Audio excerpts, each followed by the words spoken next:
Jesus, what a friend for sinners, Jesus, lover of my soul. Welcome to the Unknown Bible, the broadcast ministry of Bible Believers Baptist Church in Corpus Christi, Texas. Join us now for today's Bible study with our pastor, Bevans Welder. Hallelujah, what a Savior. Hallelujah, what a friend. Today we're going to talk about how to handle disappointment.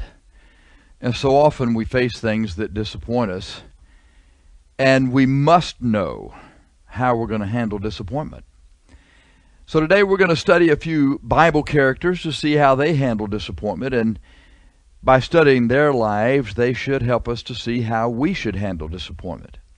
So let's get right into it. When you face disappointment, here are the things to do. Turn with me, first of all, to Genesis chapter 40. Genesis chapter 40, and notice a very disappointing event in Joseph's life.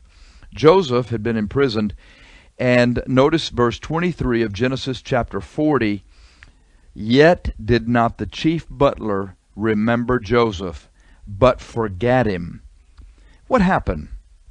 Well, Joseph had been sold into slavery because of his brother's envy. You remember the episode. He'd gone out to check on them. They were with the cattle, and they saw him, and they didn't like him because their father loved him more than he loved them. And so they sold him to the Ishmaelites and took his coat of many colors and dipped it in some blood to make it look like they had found him along the way and that he'd been, destroyed by some evil beast. And the whole problem was they envied him, and they weren't going to tell his father that they had obviously sold him into slavery. Well, when he got to Egypt, he was bought by Potiphar, captain of the guard. He was a very faithful and loyal slave. And yet later on, after he'd been with Potiphar a while, he was falsely accused of soliciting Potiphar's wife. Potiphar's wife was the one who was making the advances, and on a particular day when Joseph was in the house by himself, she advanced on him, and he ran. She got his coat and then was able to make up a story that Joseph was beginning to undress as he was soliciting her. And of course, he ended up in prison. Now, when he was in prison, he continued his faithful service just like he had served Potiphar. He was very faithful, and God blessed him. In Genesis 39, verse 21, the Bible says, "The Lord was with Joseph and showed him mercy and gave him favor in the sight of the keeper of the prison. And the keeper of the prison committed to Joseph's hand all the prisoners that were in the prison, and whatsoever they did there, he was the doer of it." So he's like the chief trustee. The keeper of the prison looked not to anything that was under his hand, because the Lord was with him, and that which he did, the Lord made it to prosper. So, it's very successful. He wasn't being paid for what he was doing. And of course, he was in prison, so that wasn't a good thing. And yet he was faithful. Now, he had been there over 10 years when the butler and the baker showed up. And when they showed up, they dreamed dreams in Genesis chapter 40. And Joseph interpreted those dreams. He told them in Genesis 40, verse 8, "Do not interpretations belong to God? Tell me them, I pray you." In other words, he's saying, it's not within me to do this. God interprets the dreams, but tell me, and God will tell me what those dreams mean, and I'll tell you. And so he did that. And, of course, it turned out well for the butler. It did not turn out well for the baker. The butler was brought out of prison 3 days later and restored to his butlership. The baker was taken out 3 days later and killed. And so Joseph had told the butler, after interpreting the dreams, he said this in Genesis chapter 40, verses 14 and 15. He said this, listen very carefully, "Think on me when it shall be well with thee, and show kindness, I pray thee, unto me, and make mention of me unto Pharaoh, and bring me out of this house. For indeed I was stolen away out of the land of the Hebrews, and here also have I done nothing that they should put me into the dungeon. What's he telling him? Hey, I did you this favor and interpreted the dream, so when you get out, tell Pharaoh about me and find a way to get me out of here. Well, as we saw in our text, Genesis chapter 40, verse 23, the chief butler didn't remember Joseph. Yet did not the chief butler remember Joseph, but forgot him. Genesis 40, verse 23. Boy, you talk about disappointment. Yow, man. You have to know that Joseph thought, man, this is my best opportunity because this is the chief butler. This is the chief baker. Well, of course, the baker didn't turn out well, but the chief butler, he's going to have the ear of the king every day that the king wants wine. And so what better opportunity have I ever been given in the 10 years that I've been here or more to have somebody for whom I've done a favor that can get the ear of the king and get me out of here. Man, you have to know he was excited about his opportunities. But the butler forgot. So day after day, Joseph is waiting for somebody to come down there with the keys to let him out, and nothing happens.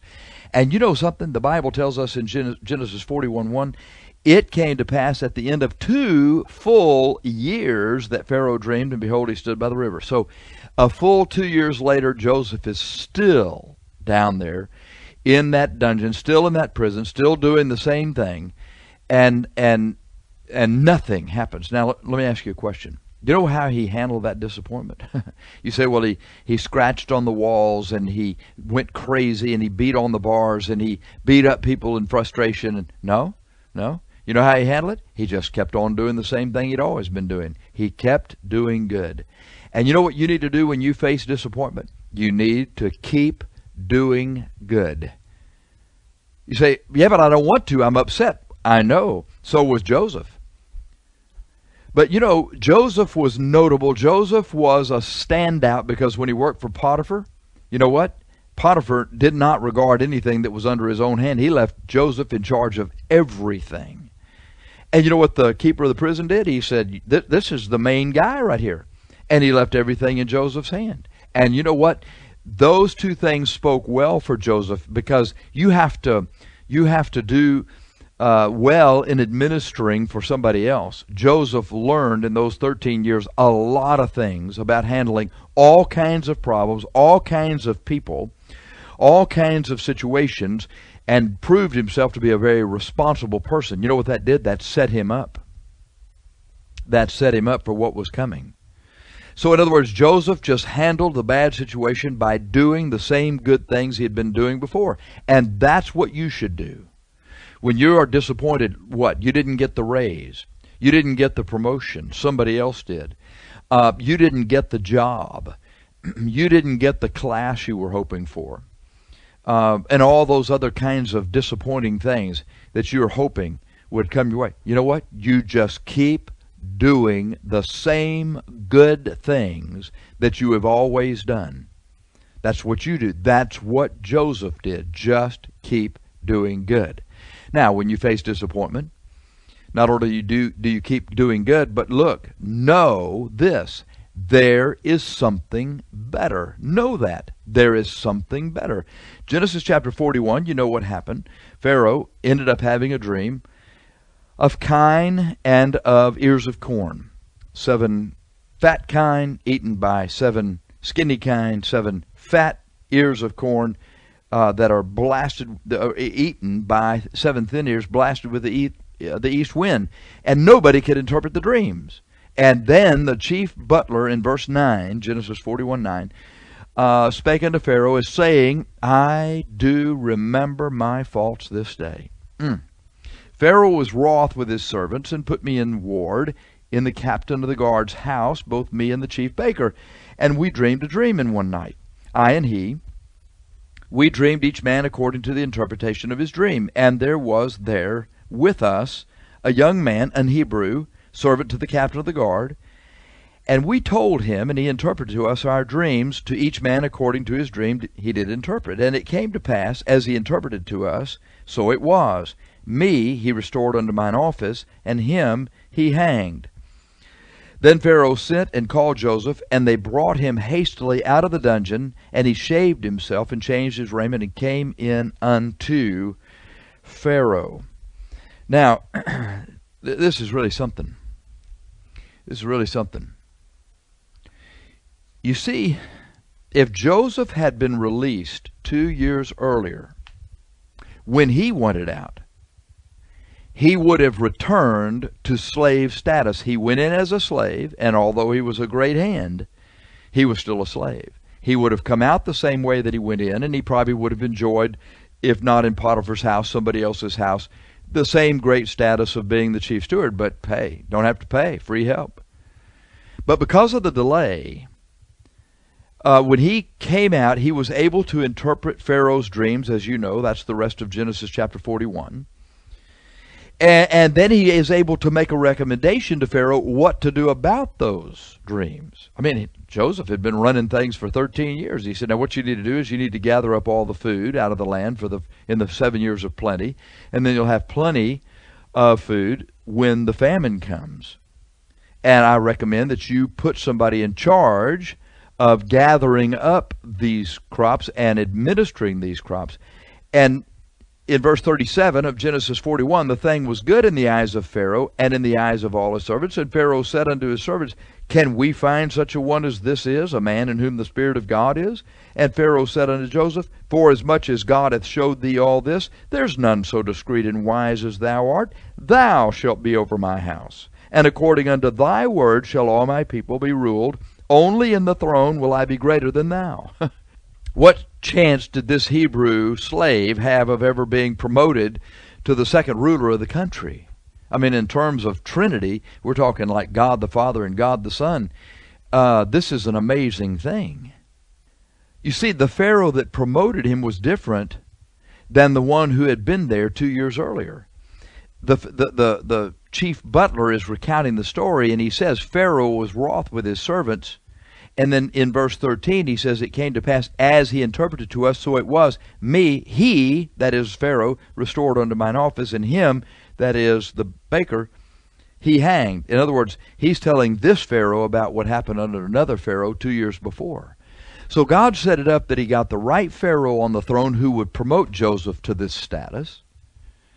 And you talk about enjoying great personal benefit. Joseph was able to marry. He had 2 sons.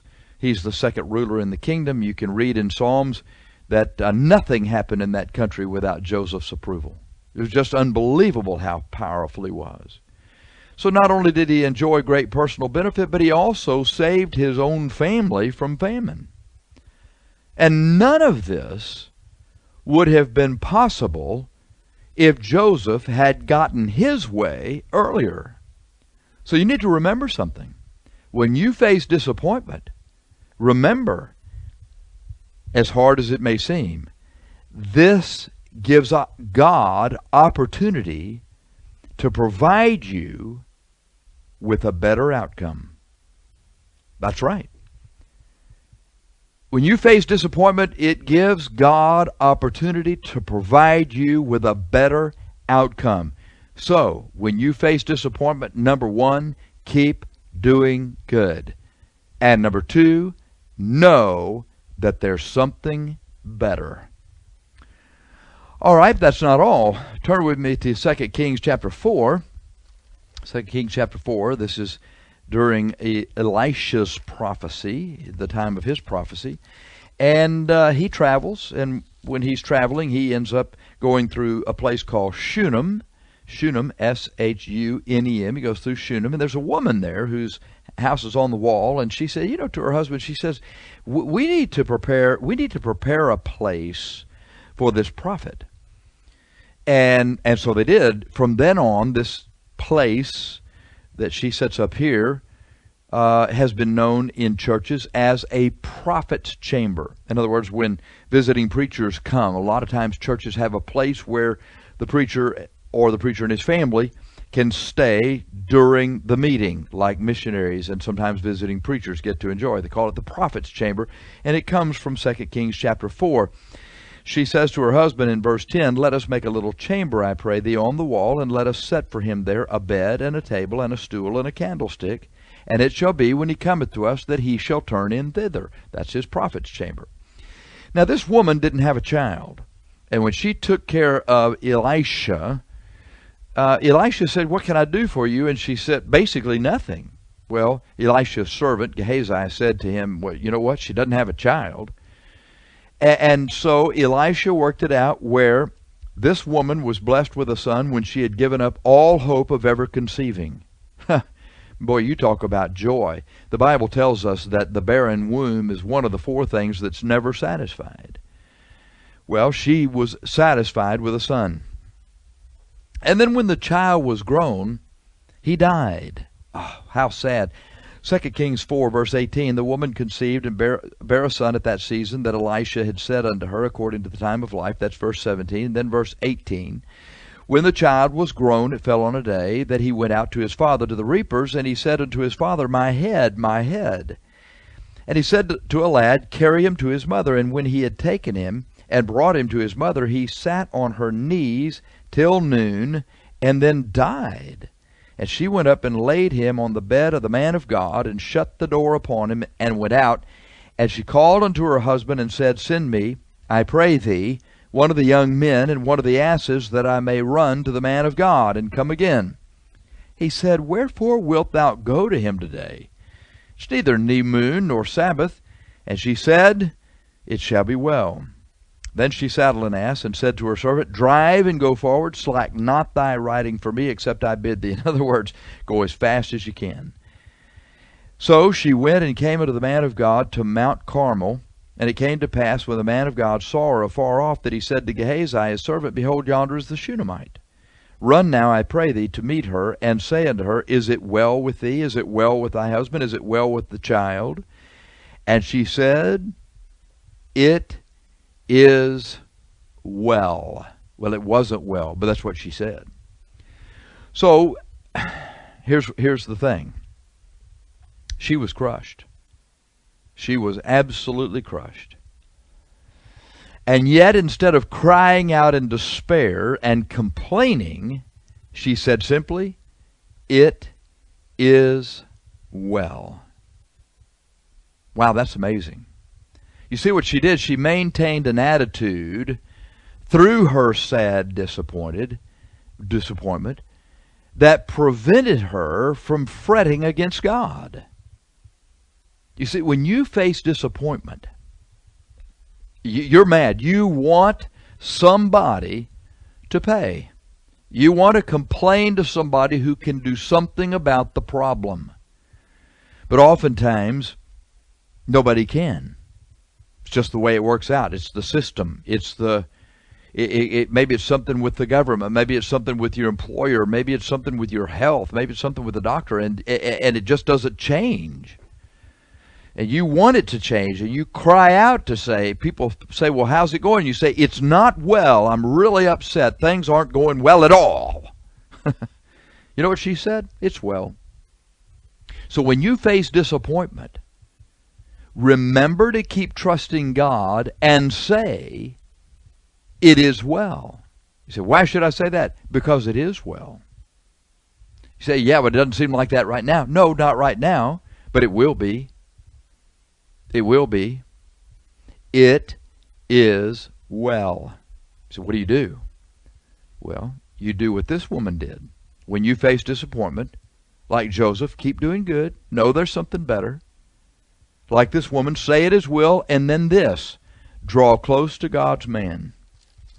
You see, when she came to explain to him there had been a problem, she simply says to him in verse 28, did I desire a son of my Lord?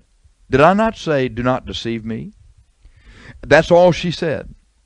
She didn't go into anything else.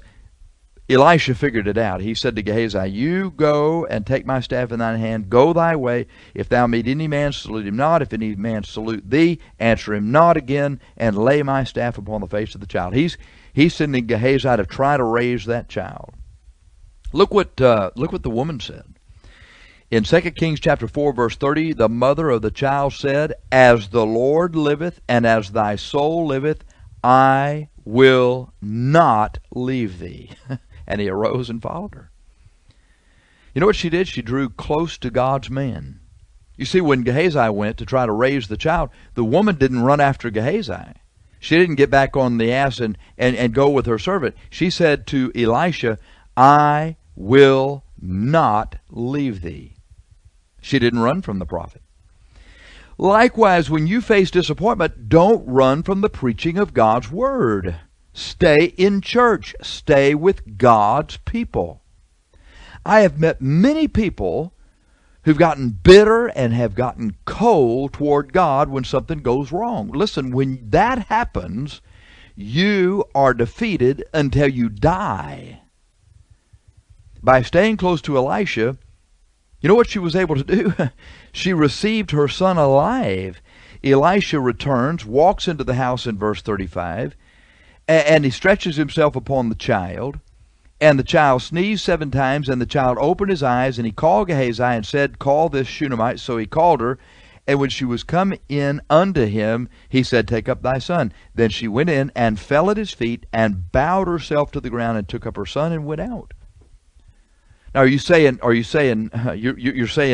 to me right now, are you saying, if I've lost a child, that I can just simply stay in church and God's going to give me the child back? Listen. Do you understand that when a child dies, he is safe until he's accountable for his sin?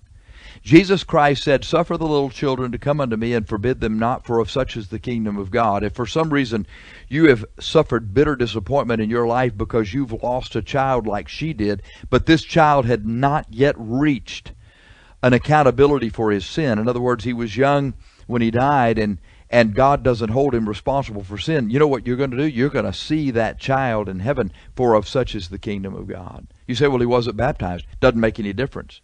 Jesus didn't say, suffer the little children who have been baptized. There's no infant baptism in the Bible. That's church doctrine, not Bible doctrine.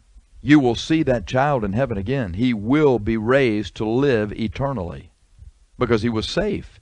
God never charged him with his sins. But listen, if your child got to the age where he was accountable or she was accountable for his sins or her sins, and they got saved by trusting the Lord Jesus Christ as their Savior, you're going to see that child again when we are raised at the rapture. You see, the Lord himself shall descend from heaven with a shout, with the voice of the archangel, and the dead in Christ shall rise. You see that? That's 1 Thessalonians chapter 4, verses 16, 17, and 18. Now listen how he words it. The Lord himself shall descend from heaven with a shout, with the voice of the archangel, with the trump of God, and the dead in Christ shall rise first. But that's not the end of it. Then we, which are alive and remain, shall be caught up together with them in the clouds to meet the Lord in the air, and so shall we ever be with the Lord. Wherefore comfort one another with these words. If the Lord is to come in your lifetime, and you've had a loved one that's been buried, that loved one who is saved is going to rise. You're going to change and meet them in the air, and you'll forever be with the Lord. You know what? It's the same thing as this woman here. You will receive your child alive again. So don't run from God. Don't do what others have done and become bitter and cold toward God. It'll just ruin you. Draw close to God's man. When you face disappointment, keep doing good. Know there's something better. Say it's well. Draw close to God's man. And then this. 1 Samuel chapter 30, verse 6. Encourage yourself in the Lord. Encourage yourself in the Lord. David and his men were fighting with the Philistines and getting ready to fight against Israel. They were run off by the Philistine soldiers who told Achish, hey, this is not going to work. When they got back to their town, Ziklag, David and his men were horribly discouraged. But why? Because their city was burned. Their possessions were stolen. Their families were taken captive by the Amalekites.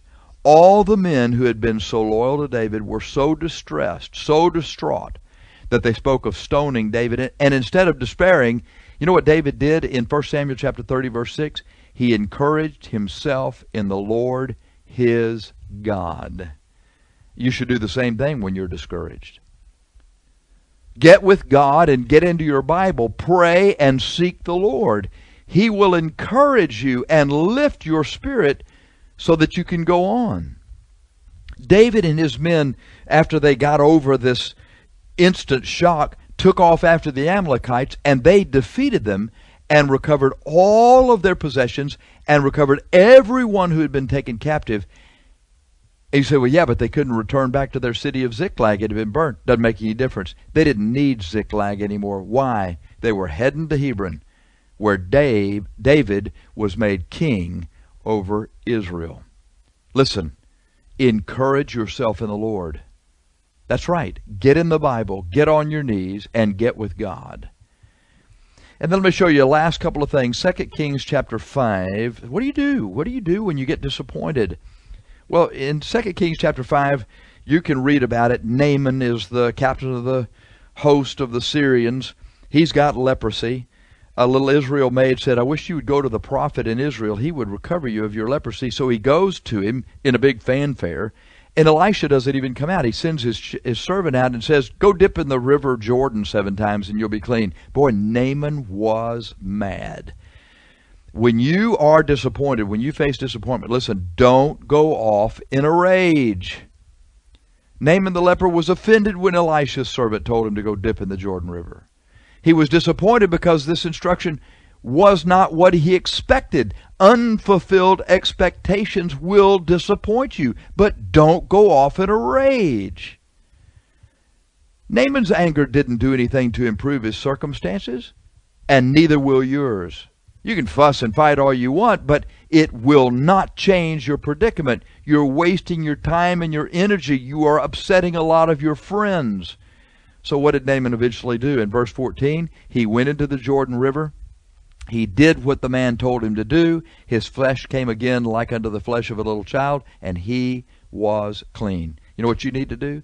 Remain obedient and humble and do what God says. Be sure of this, he's not going to do it your way. He's going to do it his way, and he's going to do it in his time. But if you'll remain obedient and remain humble, God can take care of you. And he will. Amen. You have been listening to The Unknown Bible, the radio ministry of Bible Believers Baptist Church in Corpus Christi, Texas. For information about our church, go to our church website at www.my3bc.com. That's my3bc.com. If you would like to contact us by telephone, our number is 361-241-6100. Bible Believers Baptist Church is a Bible-believing church located at 1701 Rand Morgan Road. If you are not currently a member of a Bible-believing church and you are looking for a church with an uncompromising stand on the words of God, come visit with us this Sunday or Wednesday. We would love to see you. Hallelujah.